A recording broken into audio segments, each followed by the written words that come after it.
All right, let's get started. And whoever is coming on the way, I would just let them in. We also know that anything that we organize, there's always less people coming in than the one who registered. So I'm not going to do the same mistake as last time and wait for everyone to be here. So just a bit of housekeeping again before starting. If you can please keep your microphone mute when you're not talking, at least the time we're doing the presentation, to avoid background noises, which can be really disturbing, especially for the recording. I'm going to talk about that at the end as well. And so when we go to the second part where you're asking questions, you can, of course, unmute yourself, and then please mute again so that we don't all speak on the top of each other. So that's the first thing for the microphone. So the chat will last around 30 minutes. I might go a little bit over because I know myself and I prefer to be honest, but I'm going to try to stick to this 30 minutes. My system is sorted now, so we won't be suddenly stopped. But for everybody's timing, I think it's better to respect that. So there will be around 15 minutes of presentation for myself and then 15 minutes where we open for questions. For the question part, please be aware to stay on the topic so that we don't start to open and do something new up. Someone is coming. Right, so staying on the topic when you have questions.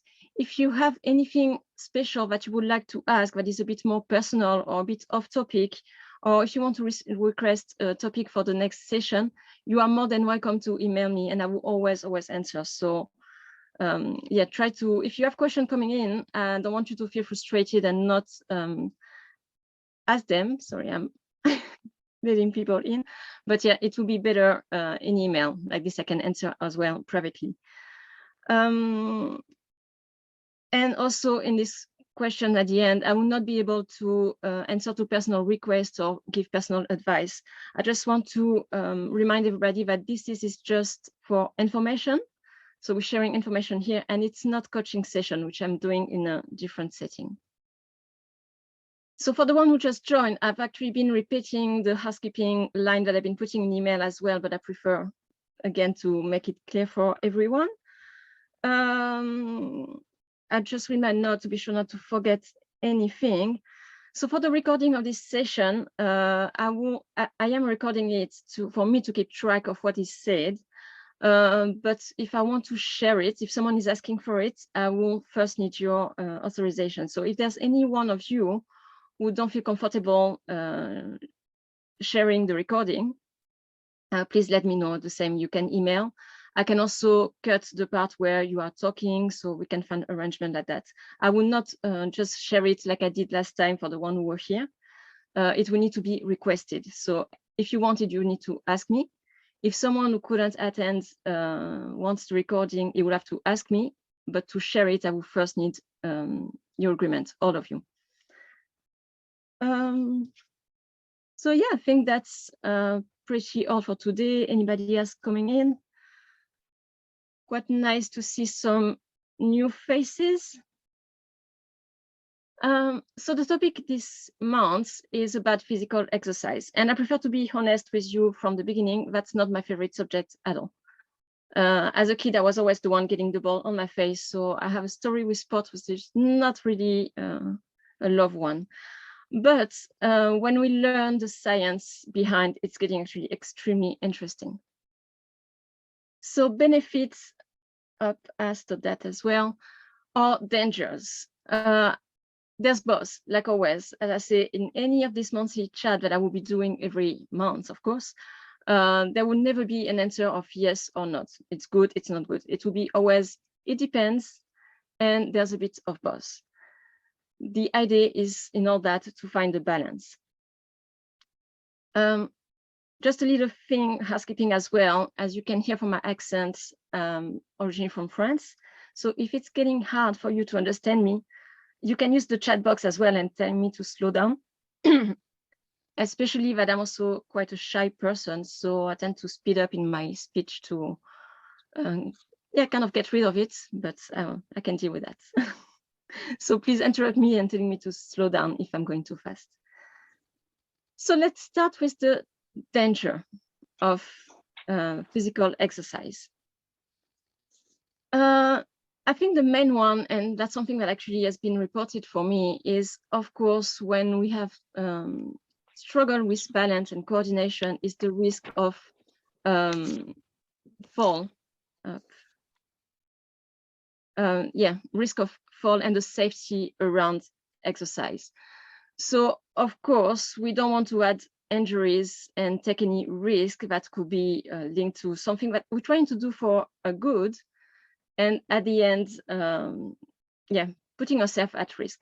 So it's not really a danger of the physical exercise in itself, but the idea is not pushing yourself into something where you're not comfortable, where you might hurt yourself. And there's actually, when you need to start, a lot of things that can be done seated or on the floor, on a mat, but always think about this safety and protection first. That would be the first advice that I will be giving for exercise. The second danger, so for me, there's just 3 dangers. First one, safety. Second one will be to overdo it. Because we will hear that exercise is good for health, it's good for the heart, it's good for the blood circulation, for a lot of things. And so we want to do it and we feel like we have to do it, that it's a should. And then we can fall into the extreme where we're doing too much. We have to understand that exercise is a stress on the body. The goal of exercising is actually to create inflammation on the cells, to push the body to react. So by putting a stress on it, we're actually kind of hurting the body. The problem with stress is that the stress is not good. Stress is not good when it's permanent, chronic.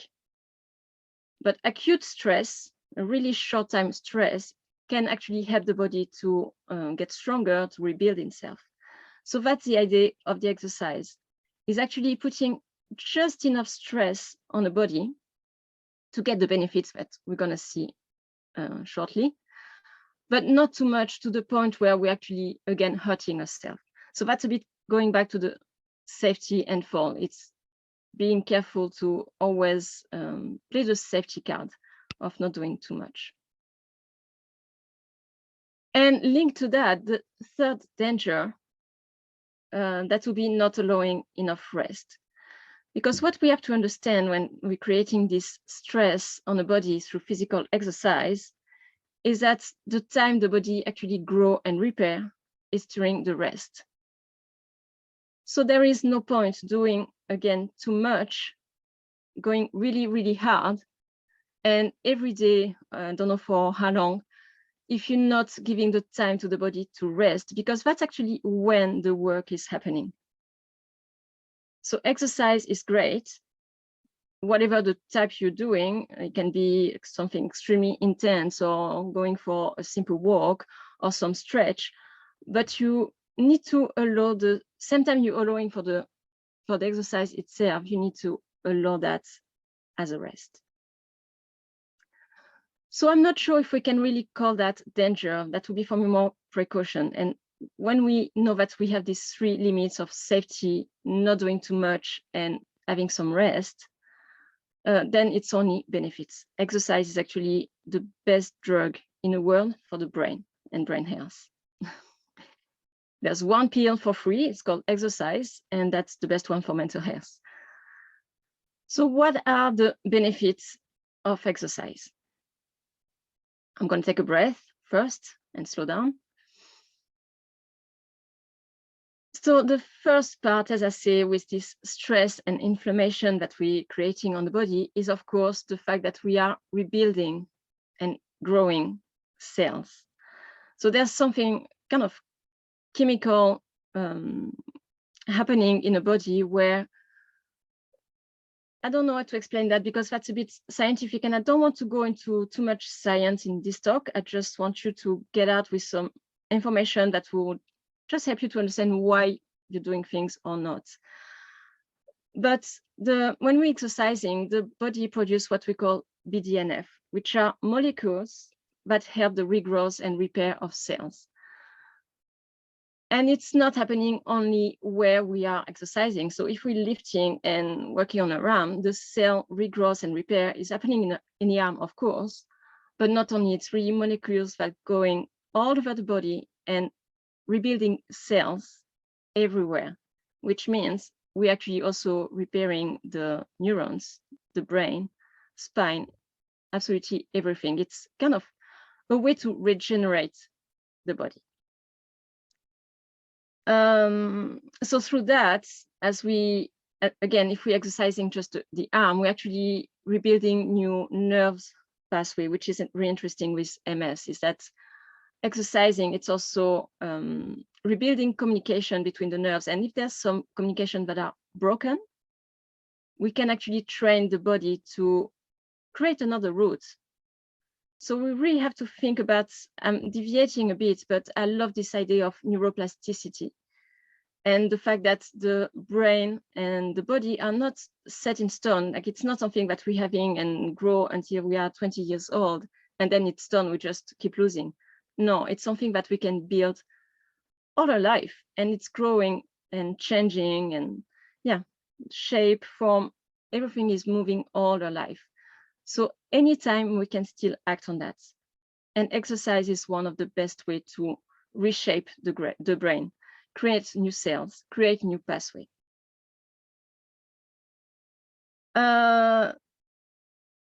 One of the second benefits, so I've been kind of deviating a bit, and I'm doing that a lot, so please again stop me if you cannot follow. But for me, the second benefit with this chemical things that is happening in the body is also that exercise will lift your mood. So with MS, there's sadly a lot of depression happening, but it can be also, it's mainly depression, but also anxiety or simply low mood. Exercising, even when we really don't feel like, is actually the best thing we can do to lift our mood and get out of this depression or anxiety. While we exercising, the body secretes some happy hormones. So there's endorphins, or on the one that actually are getting activated. So that would be the second benefits of exercising. It's really creating happiness. It can be, again, really hard to tell ourselves, let's go and do it because I know that I'm going to feel better after. That's the hard part indeed. And that's where it's the work of creating habit and get used to that, that will help us to keep this feeling of happiness alive and get rid of depression, anxiety.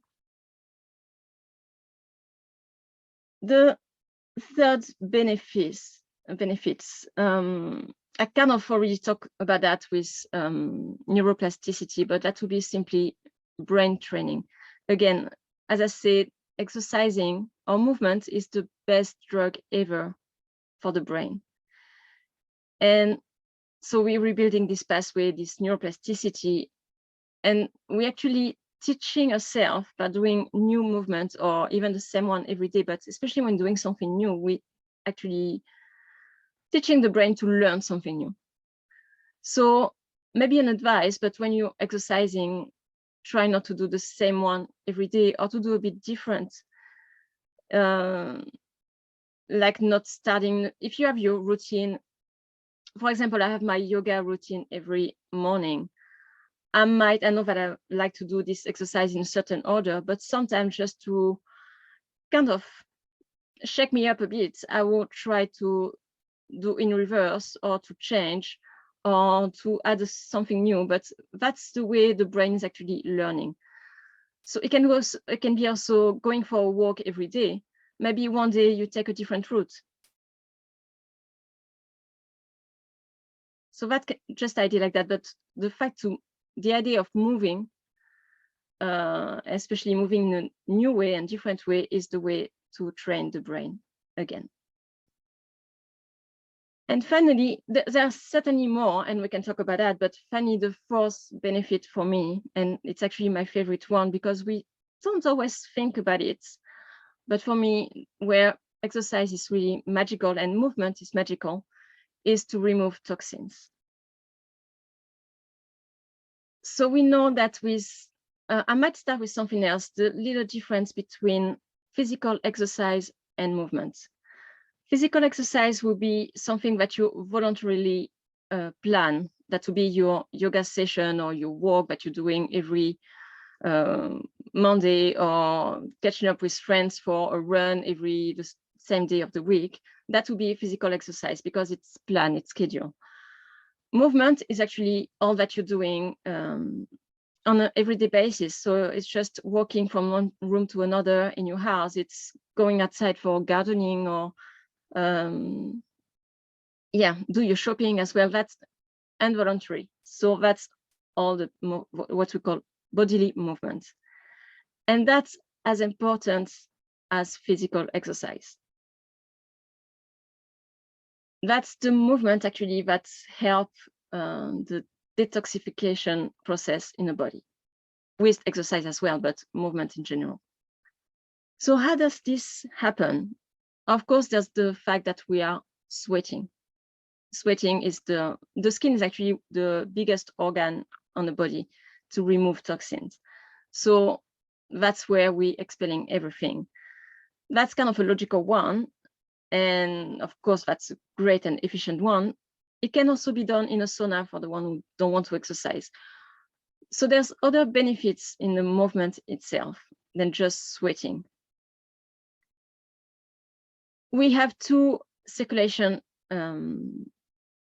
system in the body. The blood circulation, which is activated by the heart, that's the pump. And we have the lymph circulation, which is actually the way to remove toxin from the body. That's a natural way to clean the body. So we have the lymphatic system all over the body and the glymphatic system in the brain. And that's really, that's a bit the sewage option of the body to get rid of all that we have. And we know sadly that with MS, there's a lot of toxins in the body. We could create another topic on that, but between the heavy metals, chemicals, pesticides, there's a lot of things that are getting stuck, even hormones, and a lot of things that are getting stuck in the body. So the first step for us is actually to activate all this pathway to get rid of toxins. The lymphatic system doesn't have a pump like the heart. The only way to activate it is by moving.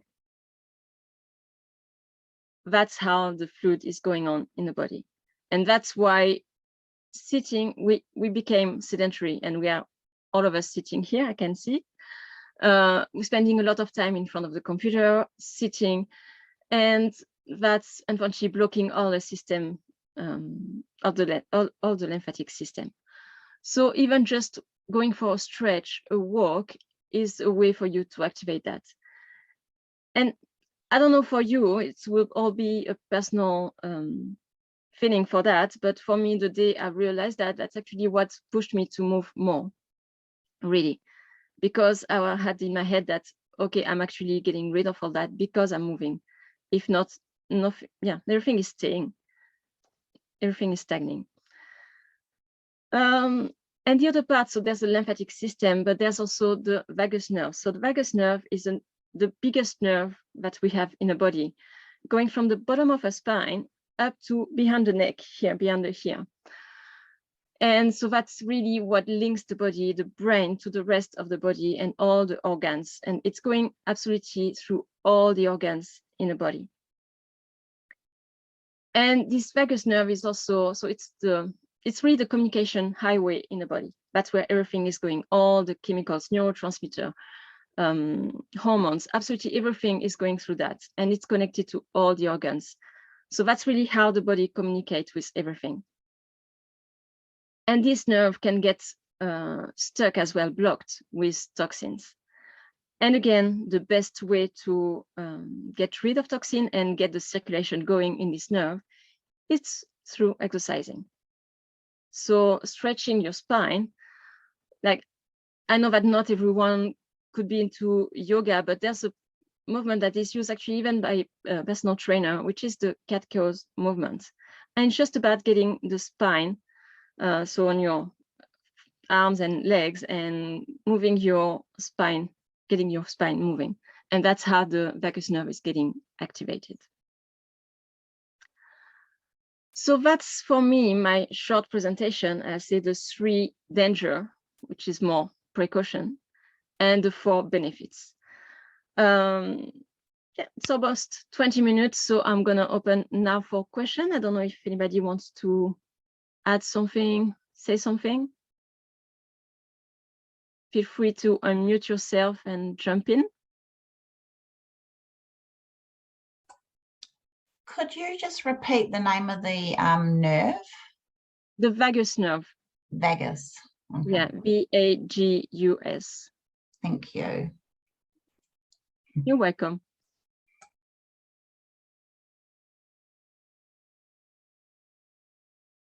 So is there one of you wanted to, I don't know, find out that there's some other dangers or other benefits when you're exercising? Again, know that I will not be able to give personal advice or answer to personal requests, but if we are here to share, so if you have anything that you would like to add for the next 10 minutes, you are more than welcome to do so. Yeah. I'd just be interested on your take on high interval training. I've heard that sort of recommended for people with MS. Do you think there's any dangers in that, like going hard out, then resting, hard out again? No, I think it's a great tool, again, because high interval training allows rest. And that's what I was saying at the beginning, is the thing with exercising in an intense way, it's great because it's creating a good stress on the body. But then where people tend to make mistakes is that they're going really, really hard and not allowing the rest. And in interval training, that's exactly what's happening. It's going really, really hard, but then allowing, I think it's 2 or 3 times the rest, even if it's on a short time of 1 minute and a few seconds. Then again, I will advise that for someone who's already exercising, like if from someone doing nothing, going straight to interval training, that can be really hard. And I will start maybe in a softer way by working on movements more than exercise. Okay, thanks. No worries.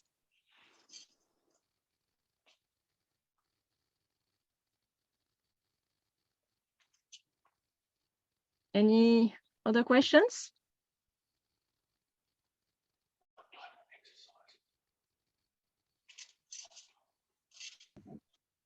I'm a strong believer of if you don't use it, you will lose it. So I always try to still walk, although that is very difficult, but I will still walk just so that I don't lose the ability to walk. And I kind of completely agree with that. I think it's a bit harsh to hear the use it or lose it, but it's part of the neuroplasticity and brain training that I was telling earlier as well, is that it's, if we stop doing, of course, the brain will stop learning about that and we forget about that. The brain is really good at learning, but really good at forgetting as well. So the more we do it, the more it will remember. And as I said, the brain is not only what's in our head, it's also controlling absolutely everything else. So, and that's the major organ to control movement, of course. So the more you would train your brain to walk, to run, or to stretch in various ways, the more it will remember and the less you will lose indeed. Then it's not a fix-all solution either, but that's a great way to see that, to keep going. And when you feel like you can go a bit further, it's adding something more, something new like this. It's not only keeping what you have, it's also rebuilding a bit more on what you have already.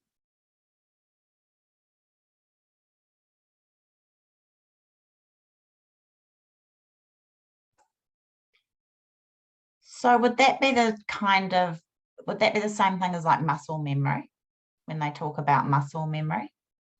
Yeah, we could talk it like that.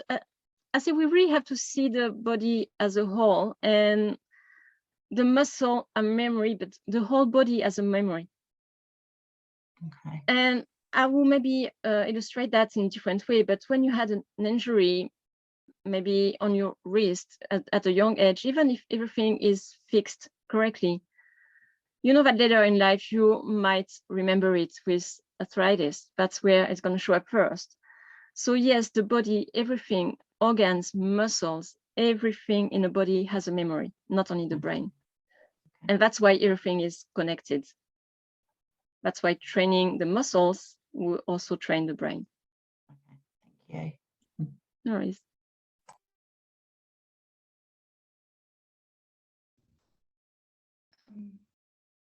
Have I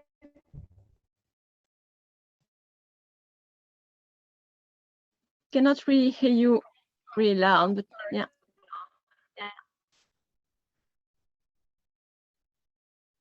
Can you speak? I can see you, yeah, I see you, Anthea, but I cannot really hear you. I think your connection might be a bit. I'll speak up now. Is it working? No. Yeah, it is working. Oh, okay. I was just going to say, sometimes, like just the other day, I was doing gardening, and then all of a sudden my legs stopped working, but my arms could move. And I found that putting cold water on, like getting your body really cold, seems to help. And then you can carry on. It all starts working again. Anyone find that as well? Like just. So that's again a completely different subject, but I'm happy to answer this one because that's a really interesting one. It's the cold water therapy. And indeed, what happened with cold water, so it's good for a lot of situations, but muscle spasms or when you're feeling anxious or a bit of panic rising. What happened is that, talking about toxicities, we have glutamate toxicities in the body, which is damaging for the brain. And cold water is actually putting this glutamate down and back to a normal state. So cold water is basically, as it would take me half an hour to talk about that, but it's basically putting the inflammation down. So whatever is happening, indeed, a splash on the face when you're feeling a bit anxious, or even better, ice bath. But honestly, I've never been able to go to that point. But starting with a cold shower, which is still a bit hard, it's hard, but it's actually extremely beneficial. And you will feel like, okay, let's try for a 1 minute cold shower in the morning. You will see how you are energized for all your day. Now it's a bit like exercise. When you're not keen on it and you're feeling tired, it's hard to pass through. It's important to know that you're going to feel good after, but you still have to go through that. So that's a work to do on yourself with a coach. But yeah, cold water therapy is really, really efficient. Might have time for one last question. Does someone would like to add something?